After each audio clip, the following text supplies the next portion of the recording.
Example और हम लोग देख लेते हैं।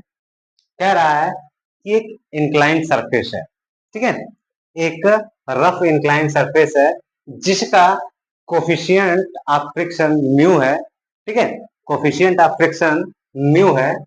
कह रहा है कि राइज, जो इंक्लाइनेशन प्लेन है उसका जो राइजिंग है every every every every 5 metre inclination पे 1 मीटर राइज हो जाता है, ठीक है, 1 मीटर राइज हो जाता है। कहता है कि rise 1 metre for every 5 metre of its length, ठीक है, जो उसका इंक्लाइनेशन है वो कह रहा है कि,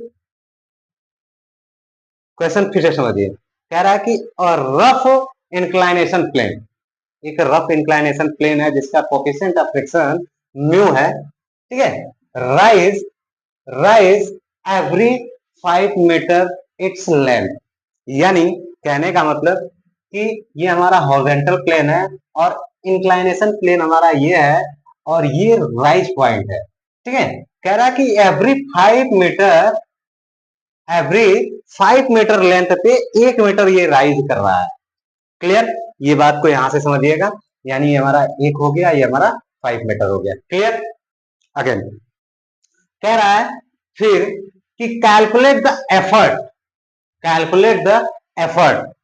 of the effort required to drag force of a body weight. यहाँ पे जो बॉडी रखी हुई है इसका वेट है 100 न्यूटन, ठीक है। यानी हमें कुल मिला करके ये P की वैल्यू फाइंड करना है, ठीक है, ये P की वैल्यू फाइंड करना है कि हमें कितना फोर्स की आवश्यकता लगानी पड़ेगी ये बॉडी आगे की ओर मूव कर सके। क्लियर। अब इसमें भी इसने 2 पॉइंट्स कहा है। पहला पॉइंट कहा है कि फोर्स की जो अप्लाइड फोर्स है वो एज अ हॉरिजॉन्टल होना चाहिए, हॉरिजॉन्टल होना चाहिए। और दूसरा कह रहा है कि पैरेलल टू इंक्लाइनेशन प्लेन होना चाहिए, पैरेलल टू इंक्लाइनेशन प्लेन होना चाहिए।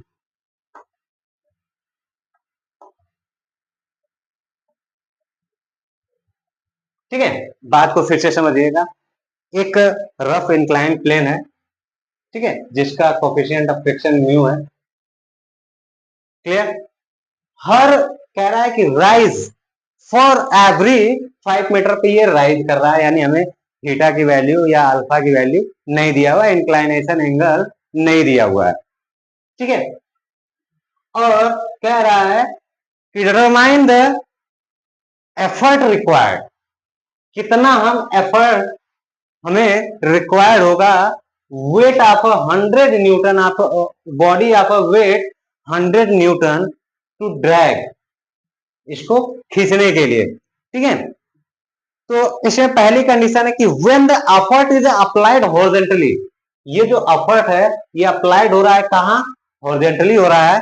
और दूसरा कह रहा है कि when the effort is parallel to the plane, ठीक है, parallel to the inclination plane या प्लेन, ठीक है। तो इस क्वेश्चन को हम लोग समझते हैं। तो सबसे पहले हमारा जो यहाँ पे देखने को मिलेगा तो हम लोग वो देख लेते हैं। हमारा क्या है कि हमें इसे फाइंड करने के लिए सबसे पहले कोई ना कोई राज तो रहा होगा जिसकी वजह से ये 5 मीटर और ये 1 मीटर दिया है, ठीक है। तो इसके देने का सिर्फ और सिर्फ मतलब ये था कि हम इनके बीच का इंक्लाइनेशन एंगल यानी अल्फा फाइंड कर सके, ठीक है। तो यहाँ पे अगर हम अल्फा की वैल्यू फाइंड करेंगे तो हम यहाँ पे हमारा क्या दिया है, हाइट दिया है और हाइपोटेनियस यानी स्लैंट हाइट दिया हुआ है। तो इसको हम लोग इसका उपयोग करके हम लोग जो है क्या फाइंड कर सकते हैं। तो यहाँ पे हम अगर साइन अल्फा की वैल्यू अगर करें तो हमें क्या मिल जाएगा 1/5। तो अल्फा की वैल्यू हमारा क्या आ जाएगा, अल्फा की वैल्यू आ जाएगा 11.53 डिग्री, 11.53 डिग्री, ठीक है। तो यहाँ से हमें ये इंक्लाइनेशन मिल गया, अब इसके बाद चलिए डायग्राम ड्रा करते हैं जो हमसे फिगर पूछ रहा है, जो क्वेश्चन हमसे पूछ रहा है। तो ये हमारा हॉरिजॉन्टल प्लेन हो गया, ये हमारा इंक्लाइनेशन प्लेन हो गया। इसके बाद इस पे बॉडी रखी हुई है, कितने का, 100 न्यूटन का रखा हुआ है, जिसका वेट हमारा कितना दिया हुआ है, 100 न्यूटन दिया हुआ है। ठीक है, अब इसका जो रिएक्शन काम करेगा वो इसके परपेंडिकुलर काम करेगा, ये हमारा आर हो गया। यहाँ पर एक फ्रिक्शन फोर्स अप्लाइड होगा एफ, ठीक है, कारण कि फोर्स हमारा अपवर्ड डायरेक्शन में जा रहा है। और हाँ, अब इसके बाद जो हमारा फर्स्ट पॉइंट कह रहा था कि when the effort is applied horizontally, ठीक है, जो हमारा एफर्ट है वो हमारा कैसे अप्लाइड हो रहा है, हॉरिजॉन्टल के अप्लाइड हो रहा है। यानी हॉरिजॉन्टल प्लेन तो हमारा ये है, ये तो हमारा इंक्लाइनेशन प्लेन है। तो जो हॉरिजॉन्टल प्लेन है फोर्स हमारा इस डायरेक्शन में लग रहा है, यानी P। क्लियर। अब यहाँ पे देखिए, अगर ये और ये लाइन पैरेलल है, ठीक है, और ये लाइन पैरेलल है, तो इनके बीच में एंगल कितना बनेगा, अल्फा। ये एंगल हमारा कितना था, अल्फा। यहाँ पे एंगल कितना बनेगा, अल्फा। बात समझ में आ गई, सारे एंगल सेम बनेंगे। ठीक है, अब इसके बाद हम क्या करेंगे, इस P को भी दो कंपोनेंट में डिवाइड कर देंगे, इसको वेट को भी हम दो कंपोनेंट में डिवाइड करेंगे। तो यहाँ पे हमारा एक आ जाएगा 100 साइन अल्फा, और ये यहाँ पे एक इसका कंपोनेंट आएगा वेट का, ये आ जाएगा 100 कॉस अल्फा। अगेन जब इसको हम लोग कंपोनेंट में डिवाइड करेंगे तो एक फोर्स तो हमारा इस डायरेक्शन में जाएगा, वो हमारा हो जाएगा क्या, P कॉस अल्फा, और एक हमारा इस डायरेक्शन में आएगा, यानी ये हमारा हो जाएगा P साइन अल्फा। ये बात समझ में आ गई, क्लियर। अब इसके बाद हम क्या करेंगे, इसमें हम लोग अप्लाई करेंगे summation of horizontal force equals to 0। Summation of horizontal force equals to 0। तो हॉरिजॉन्टल फोर्स कौन कौन से हैं देख लेते हैं, एक है एफ है, एक ये है, और एक हमारा P कॉस अल्फा है। तो P cos alpha equals to 100 sine alpha की वैल्यू कितना दिया हुआ है, 11.53 डिग्री हमने यहां से फाइंड किया है। ठीक है, तो यहाँ पे हमारा क्या हो जाएगा, 11.53 डिग्री। देन फोर्स F, ठीक है, F इक्वल्स टू हम म्यू आर भी कर सकते हैं। ठीक है, तो ये हमारा आ गया, यहां से हम वैल्यू फाइंड करेंगे। फिर इसके बाद हम लोग चलते हैं सेकंड इक्वेशन की तरफ, summation of vertical force equals to 0। Then vertical force कौन कौन से हैं, एक आर है और दो ये हैं। तो आर इक्वल्स टू हमारा हो जाएगा 100 cos 11.53 degree plus P cos P sine alpha, P sine 11.53, इतना आ गया। तो यहां से हमें दो अननोन मिल जाएंगे, एक आर मिलेगा, एक P मिलेगा। इसमें भी हमें P मिल रहा है अननोन, और इसमें भी हमें F मिल रहा है, मतलब म्यू और आर दो मिल रहे हैं। तो म्यू तो हमारा नोन है, क्योंकि म्यू की वैल्यू दिया नहीं है, म्यू के टर्म में ही हमें फाइंड करना है। ठीक है, तो म्यू के टर्म में ही फाइंड करना है। तो यहां से हम आर की वैल्यू इस इक्वेशन में पुटअप कर देंगे, तो हमें पी की वैल्यू मिल जाएगा। तो चलिए करते हैं। ठीक है, तो हमारा क्या आ जाएगा, P cos 11.53 degree equals to 100 sine 11.53 degree plus mu ये हो जाएगा हमारा 100, आर की वैल्यू पुटअप करेंगे तो 100 कॉस 11.53 और 100 कॉस 11.53 प्लस P साइन 11.53 11.53। ठीक है, अब क्या करेंगे, म्यू का मल्टीप्लाई करके पी वाले टर्म को एक साइड ले लेंगे। ठीक है, पी वाले टर्म को एक साइड ले लेंगे, तो जब पी को एक साइड ले लेंगे तो पी कॉमन ले लीजिए। पी जब कॉमन ले लेंगे तो cos 11.53 नेगेटिव हो जाएगा, negative mu mu sine 11.53 equals to क्या आ जाएगा, 100 साइन 11.53 प्लस म्यू 100 कॉस 11.53, ये हमारा आ जाएगा। ब्रैकेट क्लोज कर लीजिए इसको। ठीक है, अब इसके बाद इससे उसमें डिवाइड कर देंगे। जब डिवाइड कर देंगे तो हमें क्या मिल जाएगा, P equals to 100 sine 11.53 plus mu 100 cos 11.53 divide by क्या हो जाएगा, cos 11.53 माइनस म्यू साइन 11.53।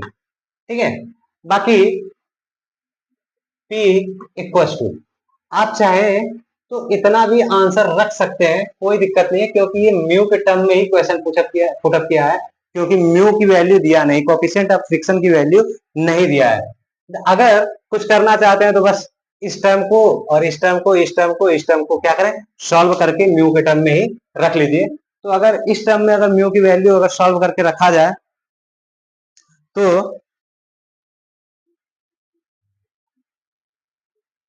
हमारी वैल्यू आ जाएगी 100 और फिर इसके बाद 0.2 plus mu into 0.9798 bracket close divide by 0.9798 minus 0.2 mu, ये आ जाएगा। ये आपका एफर्ट लगेगा हॉरिजॉन्टल के पैरेलल, हम फोर्स को जब लगाएंगे, जब हम अपना एफर्ट लगाएंगे तो हमारा इतना ही हमारा पी फोर्स आएगा। अगर हमें म्यू की वैल्यू अगर नोन रहती तो पुटअप करके हम एग्जैक्ट वैल्यू फाइंड कर सकते थे। ठीक है, अगर अब इसी क्वेश्चन में हमसे क्या कह रहा है,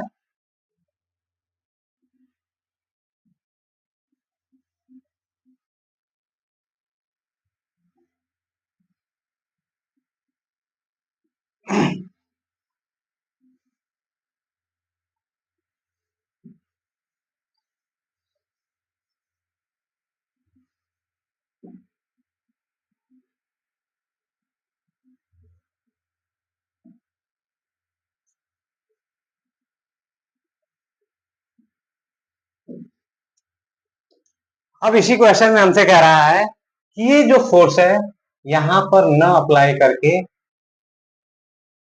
यहां पर न अप्लाई करके सीधा सीधा यहां पे अप्लाई कर दे। ठीक है, यानी हमारा जो अप्लाइड फोर्स हो वो हमारा जस्ट इंक्लाइनेशन प्लेन के पैरेलल हो जाए, तो ये टर्म हमारा हट जाएगा, बाकी सारी चीजें सेम रहेंगी।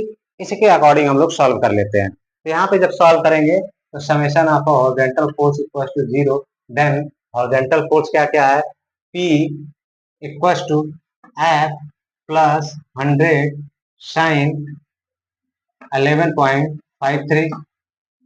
ठीक है, again summation of vertical force equal to 0, vertical force क्या क्या है, R और ये है, तो R इक्वल टू हमारा क्या हो जाएगा, 100 कॉस अल्फा। ठीक है, 100 कॉस अल्फा, यानी अल्फा की वैल्यू हमारा कितना हो जाएगा, 11.53। ठीक है, तो R की वैल्यू यहाँ पे हमें क्या मिल जाएगा, R की वैल्यू हमें मिल जाएगा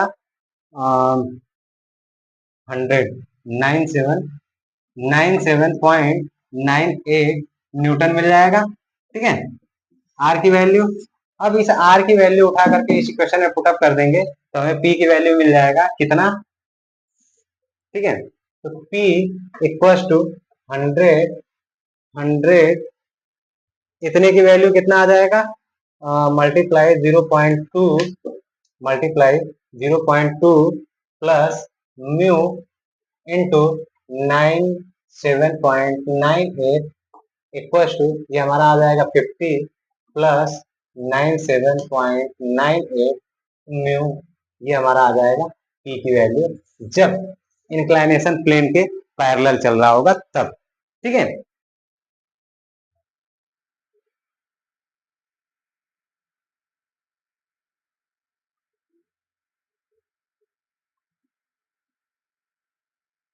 ठीक है, कोई दिक्कत नहीं, सही है। ठीक, अभी और भी सारे न्यूमेरिकल्स हैं बट उन न्यूमेरिकल्स के बारे में हम लोग बाद में देखेंगे, फिलहाल अभी इतना ही देखते हैं।